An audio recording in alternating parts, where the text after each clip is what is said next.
കൂട്ടുകാരെ, നിങ്ങൾ കണ്ടിട്ടുണ്ടോ? ഇതാണ് ഒരു പാവയ്ക്ക എന്ന് പറയും, കൈപ്പക്ക എന്നും പറയും. അത് ഒരു മരത്തിൻ്റെ മേലേക്ക് പടർന്നു കയറിയതാണ്. ഇത് ഞങ്ങളുടേതല്ല, ഞങ്ങളുടെ തൊട്ടടുത്ത വീട്ടിലെ അവരുടെ കൈപ്പക്കയാണ് ഈ മരത്തിലേക്ക് ഇങ്ങനെ പടർന്ന് കയറിയിട്ടുള്ളത്. അതിൻ്റെ മേലൊക്കെ കൈപ്പക്ക ഉണ്ടായപ്പം അവർ ഓരോ കൈപ്പക്കും ഓരോ കുപ്പിയാണ് ഇട്ട് കൊടുത്തിട്ടുള്ളത്. കാണുന്നുണ്ടാവും, നിങ്ങൾക്ക് ഈ ഫോട്ടോയിൽ കാണുന്നുണ്ടെന്ന് പ്രതീക്ഷിക്കുന്നു.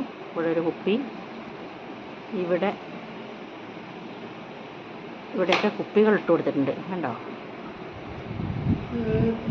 ഞങ്ങളുടെ നാട്ടിലൊക്കെ അങ്ങനെ പാവക്കകൾ കൈപ്പക്ക ഉണ്ടാകുമ്പോൾ അതിന് പേപ്പർ കെട്ടിക്കൊടുക്കും. ജീവികൾ വരാതിരിക്കാൻ വേണ്ടി പേപ്പർ കൊണ്ട് ഇങ്ങനെ കുമ്പിൾ പോലെ കെട്ടിക്കൊടുക്കും. പക്ഷേ ഇവർ ഇങ്ങനെ ഇതിന് കുപ്പികളാണ് ഇട്ട് കൊടുത്തിട്ടുള്ളത്. കുപ്പീൻ്റെ ഉള്ളിലേക്ക് ആ കൈപ്പക്ക ആക്കിയിട്ട് വെച്ചിട്ടുണ്ട്. പക്ഷേ ഇത് ഞാൻ ആദ്യമായിട്ട് കാണുകയാണ്. അപ്പോൾ കൈപ്പക്ക പിന്നെ എങ്ങനെ കുപ്പിയുടെ ഉള്ളിൽ വളരും എന്നുള്ളതാണ് എൻ്റെ ചോദ്യം. അപ്പോൾ ആ കുപ്പീൻ്റെ ഉള്ളിലത്തെ സ്ഥലം കഴിഞ്ഞാൽ പിന്നെ കൈപ്പക്കയ്ക്ക് വളരണ്ടേ?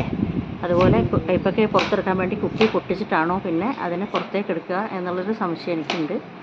അത് ഞാൻ അവരോട് ചോദിച്ചു. അപ്പോൾ അവരിനി പുറത്തെടുക്കുമ്പോൾ എങ്ങനെയാണെന്നുള്ളത് കാണാം. ഇതാണ്. അതുപോലെ തന്നെ ഞങ്ങളുടെ വീട്ടിലെ തെങ്ങിൻ്റെ മേൽ കയറിയിട്ടുള്ള ഒരു മണി പ്ലാന്റാണ് ഈ കാണുന്നത്. മണി പ്ലാന്റ് എന്ന് പറഞ്ഞാൽ മണി പ്ലാന്റിന് ചെറിയ ഇലയാണെന്നാണ് ആദ്യം വിചാരിച്ചിട്ടുണ്ടായിരുന്നത്. പക്ഷേ ഇത് വലിയ ഇലകളാണ് ഇതിനുള്ളത്. കണ്ടോ? മഞ്ഞ കളറായിട്ട് മേലോട്ട് വലിയ ഇലകളുള്ള മണി പ്ലാന്റ് തെങ്ങിൻ്റെ മേലേക്ക് പടർന്നു കയറിയിട്ടുണ്ട്. ഇത് തെങ്ങിൻ്റെ മേലാണെന്ന് തോന്നുന്നു അധികം അങ്ങനെ പടർന്നു കയറുക.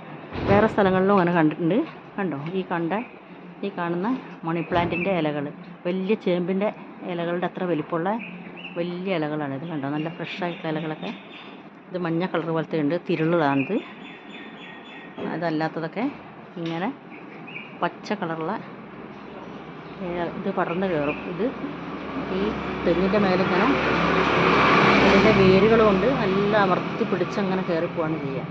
ഇത് വളരുന്നതുകൊണ്ട് തെങ്ങ് നശിച്ചു പോകുമെന്ന് ആളുകളൊക്കെ പറഞ്ഞു കേട്ടിട്ടുണ്ട്. പക്ഷേ ഞങ്ങളുടെ തെങ്ങിന് ഇതുവരെ ഒന്നും കുഴപ്പമുണ്ടായിട്ടില്ല. കാണാൻ നല്ല ഭംഗിയാണ് ഈ മണി പ്ലാന്റ്. ഇങ്ങനത്തെ മണി പ്ലാന്റ് ആദ്യമായിട്ടാണ് കാണുന്നത്. ഇത് ചെറിയ ഇലകളുള്ള മണി പ്ലാന്റാണിത്. ഇങ്ങനെയാണ് സാധാരണ മണി പ്ലാന്റ് എന്നാണ് കണ്ടിട്ടുള്ളത്. പക്ഷേ ഇത് വലിയ വലിയ ഇലകളുള്ള ചെടിയാണിത്. ഇങ്ങനെയുള്ള മണി പ്ലാന്റുകൾ നിങ്ങൾ കണ്ടിട്ടുണ്ടോ? ഇത് ഞങ്ങളുടെ തെങ്ങിൻ്റെ മേൽ പടർന്നു കയറിയത്. അതിനപ്പുറത്താണ് ഈ പാവക്ക, ഈ കൈപ്പക്ക കുപ്പിയിലാക്കി വെച്ചിട്ടുള്ളത്.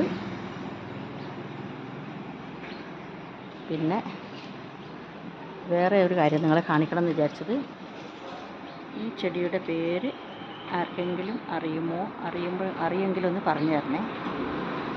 ഇത്രയേ ഉള്ളൂ ഈ വീഡിയോ.